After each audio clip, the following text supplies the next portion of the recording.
I'm Aaron from PhoneDog.com, and as we roll into 2013, we're seeing a bunch of rumored devices from LG, HTC, Samsung, and more. So I thought, you know what? What better time than to do a 30-day challenge? So if you follow my videos at all, you know that for the past 2 or 3 months I've been carrying the Samsung Galaxy Note 2, and yeah, the size, it's a little bit big, but what I love about this phone, the battery life. 3,100 milliamp hour battery means that I can make it through the day. I carry this all through CES, never had an issue with battery life, and I don't have an issue on a day-to-day basis when it comes to work as well. I can leave work with 70% battery life after using the device pretty extensively throughout the day. And just, for example, last night I left it off the charger and I'm sitting at 53%. So I've got a ton of options with the battery options to make it through 1, 2, sometimes even 3 days over the weekend if I'm using it really lightly.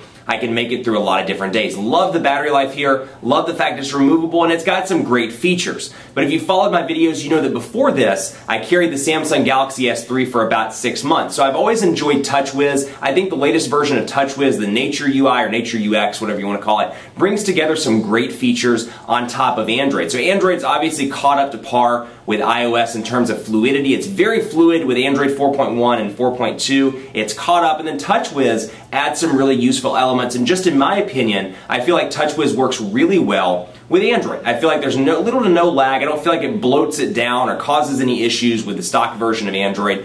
That said, it's pretty subjective. You may love stock Android, you may love Sense, you may love Motorola's user interface, maybe you love Samsung's as well, but I happen to be a pretty big fan of that and the software value adds you get. So I'm a business guy at heart, so I walk into the store and I see 2 devices that are $200. I see a device like the One X and I see the Galaxy S3, assuming neither one's on sale. And I think to myself, you know what, the software value adds in the Galaxy S3, and it's a lot of little things for me. But the software value adds like the ability to press and hold and access the camera, some of the personalization abilities, some of the text messaging personalization abilities, backgrounds, colored bubbles, little things like that. You get that now in Sense 4 Plus on the One X Plus and on the DROID DNA, but little things like that I feel like really make a device. And when you're looking at these devices in today's market that really have just similar specs, there's not that much of a difference between the devices. It's all about the software and what you like the most. Much like a house, if you walk into a bunch of different 3,000 square foot houses, it's all about the way the rooms are configured and the way the house looks. It's less about what the house is built out of, or, granted, that's certainly a reason for you to choose a house, but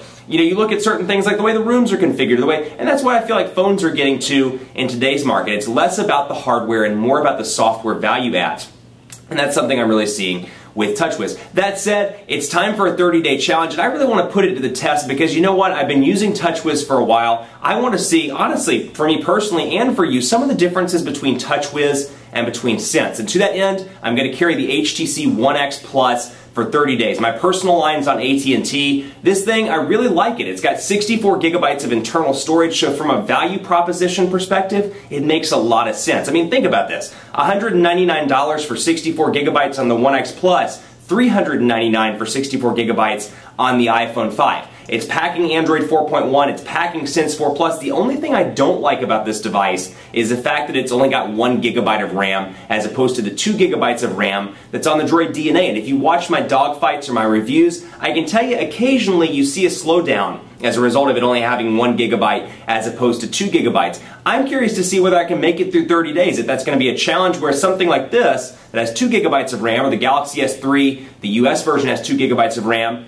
the speed might be a little bit faster, and I feel like TouchWiz works better with Android. Sense has definitely made some huge improvements over the months. Compared to Sense 3 or 3.5, this is a huge improvement. I love the keyboard, the new Sense keyboard on Android 4.1. That said, there are some slowdowns, and I'm curious to see whether the 2,100 milliamp hour battery will make it through the day. I'm used to this big honkin' 3,100 milliamp hour battery. So I'm curious to see whether a battery that's 1,000 milliamp hours lighter, 1,000 milliamp hours less I should say, can make it through the day. I'm excited about it. It's going to be a challenge. It's going to roll me into February with a 30-day challenge. And you know what? What we're going to do is kind of compare this. Since I've been carrying the Note 2 for so long, you're going to see me compare it a lot to the Note 2. And not to say I won't do it to other devices on the market, but you're going to see some differences between Sense and TouchWiz and which one's better for what. Maybe one's better for camera. Maybe one's better for productivity. My goal during this 30-day challenge is to help you figure it out because honestly, if you're looking at Android, you're probably considering it between Samsung and HTC. At least in the US, those are the two industry heavyweights, and that's where we're going to focus a lot of this 30-day challenge, is differences between the camera on TouchWiz and the camera on Sense, or texting on TouchWiz and texting on Sense, and software value adds on Sense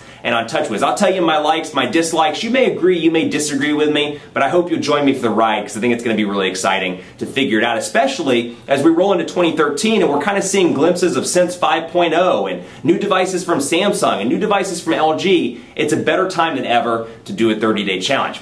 I'm going to update it every couple of days. No guarantee on the videos, because I'd much rather have a video when I'm ready to update stuff and tell you some substantial knowledge, instead of saying, you know what, I'm going to update it every 2 or 3 days and the video is the same every 2 or 3 days, because I'm not really seeing any difference from day to day.